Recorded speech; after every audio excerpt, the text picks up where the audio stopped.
Guys, magandang umaga. Nandito tayo ngayon sa amin sa may Alejandro Pedro compound. At ngayon, kakausapin natin si Kuya Relito na isang vendor ng prutas o nagtitinda ng mga prutas.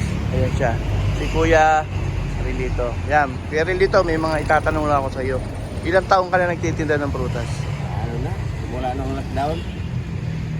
2020?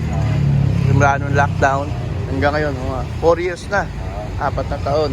Kamusta naman ang Ako naman sa hirap. kumikita naman kahit pa paano? Yun. Kuya, sa ganitong pagtinda mo, mga gano'ng kalaki puhunan? Mga 6,000, 5,000. Oh, 6,000, 5,000 to 6,000. Grabe, nakakabilib guys. Ganong kalaki ang puhunan niya.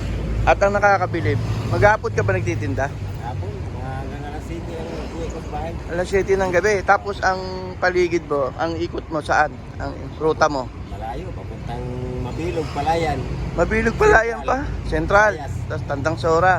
So yun guys ang mga ruta ni Kuya Relito sa kanyang pagtitinda ng prutas. Nakita nyo yung mangga niya, fresh na fresh. Tapos meron siya mga saging saba and lakatan. Then papaya, kamote. Napaka-healthy. At guys, believe tayo sa mga tao na lumalaban ng parehas para mabuhay.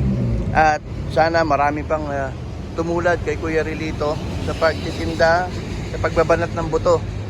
So, yan. Believe tayo kay Kuya Relito. Yan guys, sana maging isang magandang halimbawa si Kuya Relito sa buhay ng bawat isa. Sana dumami pa ang katulad niya. Thank you at maraming salamat Kuya Relito. God bless everyone and God bless Philippines. Thank you. Salamat Kuya Relito.